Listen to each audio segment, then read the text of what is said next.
Dunia tempat kita hidup saat ini sangat berbeda dari yang pernah ada jutaan tahun yang lalu.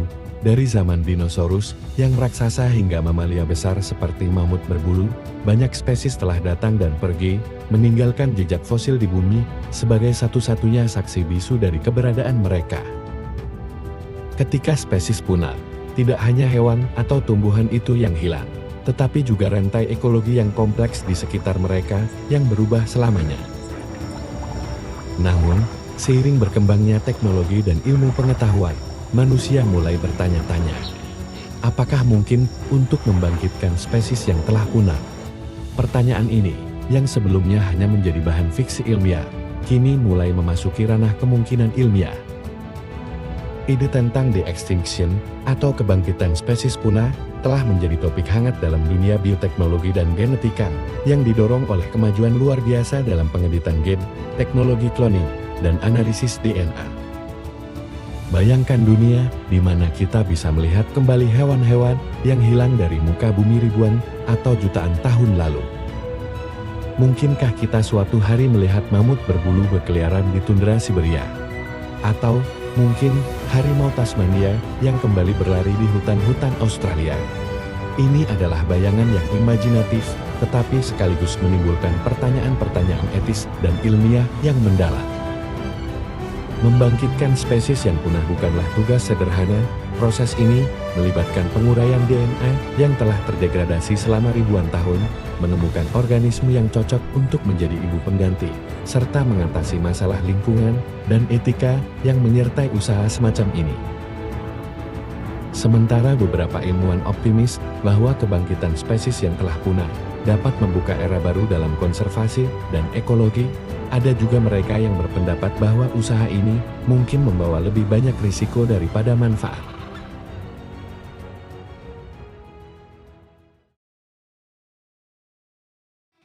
Selamat datang semuanya, kembali lagi di channel kita ini. Dalam video kita kali ini, kita akan menjelajahi dunia kebangkitan DNA. Bagaimana sains berusaha membangkitkan kembali spesies yang punah, teknologi apa saja yang terlibat, dan tantangan apa saja yang harus dihadapi. Kita juga akan membahas pertanyaan-pertanyaan etis, seperti apakah kita benar-benar memiliki hak untuk mengembalikan spesies yang telah lama mati, serta dampak lingkungan yang mungkin terjadi jika kebangkitan ini benar-benar dilakukan. Baiklah, tanpa berlama-lama lagi, kita langsung saja bahas isi videonya. Sebelum kita membahas sains kebangkitan spesies, penting untuk memahami mengapa dan bagaimana spesies bisa punah.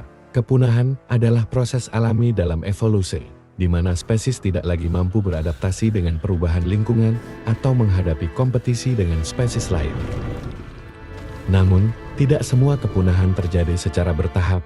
Dalam beberapa kasus, spesies bisa punah secara mendadak karena perubahan dramatis di planet ini, seperti tabrakan asteroid atau perubahan iklim global. Bumi telah mengalami 5 peristiwa kepunahan massal, yang masing-masing menghapus sebagian besar kehidupan di planet ini. Salah satu yang paling terkenal adalah kepunahan dinosaurus sekitar 66 juta tahun yang lalu, yang kemungkinan disebabkan oleh tabrakan asteroid besar di semenanjung Yucatan.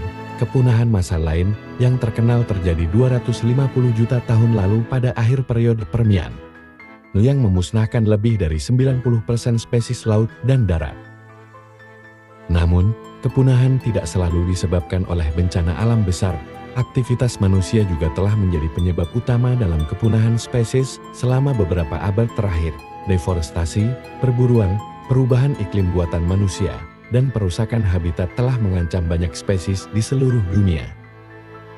Harimau Tasmania, misalnya, adalah spesies yang punah pada awal abad ke-20 karena perburuan besar-besaran dan hilangnya habitatnya.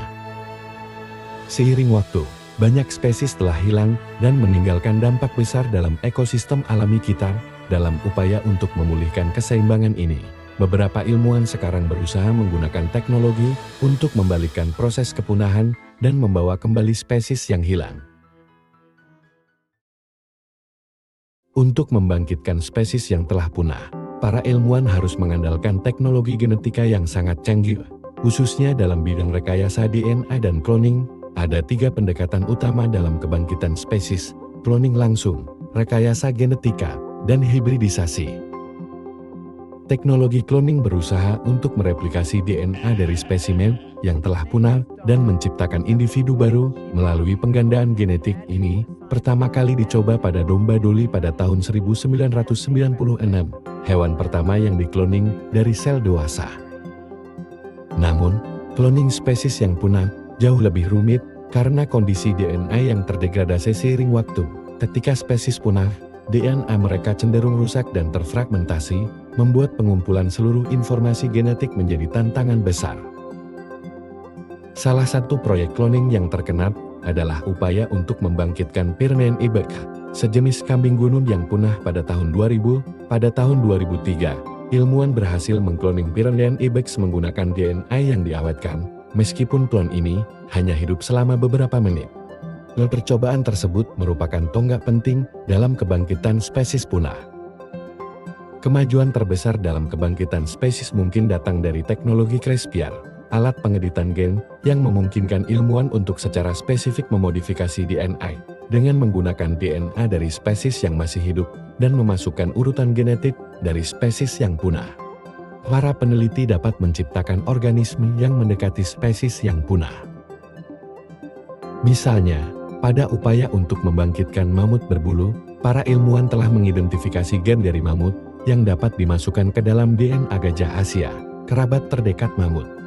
Proses ini melibatkan pengeditan genetik menggunakan teknologi CRISPR untuk memodifikasi DNA gajah agar lebih menyerupai mamut berbulu, seperti dengan menambahkan gen untuk bulu tebal dan adaptasi dingin. Metode lain yang digunakan adalah hibridisasi, di mana DNA dari spesies yang punah dicampurkan dengan DNA dari spesies yang masih ada untuk menciptakan hibrida. Ini biasanya dilakukan jika DNA spesies yang punah terlalu rusak untuk cloning atau pengeditan langsung. Salah satu contoh yang terkenal adalah proyek yang berusaha menghidupkan kembali passenger pigeon, burung merpati yang punah di awal abad ke-20 dengan menggunakan metode ini. Para ilmuwan berharap bisa memodifikasi DNA merpati yang masih ada untuk menghasilkan keturunan yang mirip dengan merpati yang sudah punah tersebut. Walaupun teknologi genetika terus berkembang, kebangkitan spesies punah bukan tanpa tantangan besar. Salah satu masalah utama adalah kualitas DNA. Setelah ribuan atau jutaan tahun, DNA cenderung terdegradasi, bahkan dalam kondisi pembekuan seperti yang dialami mamut di tundra Siberia. Meskipun ilmuwan telah berhasil mendapatkan fragmen DNA, mengumpulkan seluruh genom dari spesies yang punah adalah tugas yang sangat rumit dan penuh tantangan. Selain tantangan teknis, ada juga masalah etis dan ekologis. Apakah tepat untuk membangkitkan spesies yang telah lama punah? Bagaimana mereka akan beradaptasi dengan lingkungan modern yang sangat berbeda dari habitat asli mereka? Misalnya, jika mamut berbulu berhasil dihidupkan kembali, apakah tundra Siberia yang saat ini terancam oleh perubahan iklim masih dapat mendukung mereka? Membawa kembali spesies yang punah ke dunia modern menimbulkan pertanyaan mendalam tentang dampak ekologis. Ekosistem saat ini telah berkembang tanpa kehadiran spesies-spesies tersebut selama ribuan tahun, memperkenalkan mereka kembali dapat mengganggu keseimbangan yang ada. Namun, beberapa ilmuwan berpendapat bahwa kebangkitan spesies punah bisa memiliki manfaat ekologis. Mamut berbulu, misalnya, memainkan peran penting dalam ekosistem padang rumput es zaman es. Mereka membantu mencegah pepohonan tumbuh di padang rumput yang memungkinkan spesies lain berkembang. Mengembalikan mamut mungkin bisa membantu menjaga keseimbangan ekologi di tundra Siberia dan memperlambat pencairan permafrost yang terkait dengan perubahan iklim. Sains kebangkitan DNA telah membuka pintu menuju masa depan yang menakjubkan, tetapi juga penuh tantangan. Meskipun kebangkitan spesies yang telah punah mungkin tampak seperti fiksi ilmiah, kemajuan terbaru dalam teknologi genetika telah menunjukkan bahwa hal itu mungkin lebih dekat daripada yang kita kira. Tantangan besar masih ada, dari masalah teknis hingga dilema etika, tetapi impian untuk melihat kembali makhluk-makhluk dari masa lalu berjalan di bumi kita bukanlah sekadar mimpi yang tidak mungkin. Ilmu pengetahuan terus berkembang, Dan mungkin suatu hari kita akan menyaksikan kebangkitan spesies yang telah lama hilang, sebuah peristiwa yang tidak hanya mengubah pandangan kita tentang masa lalu, tetapi juga tentang masa depan umat manusia dan ekosistem bumi. Subscribe channel ini untuk terus update dengan video-video dari kami.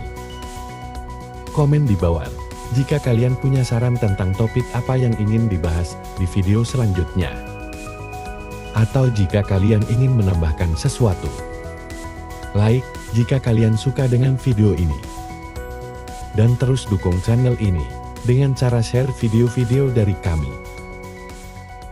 Terima kasih sudah menonton.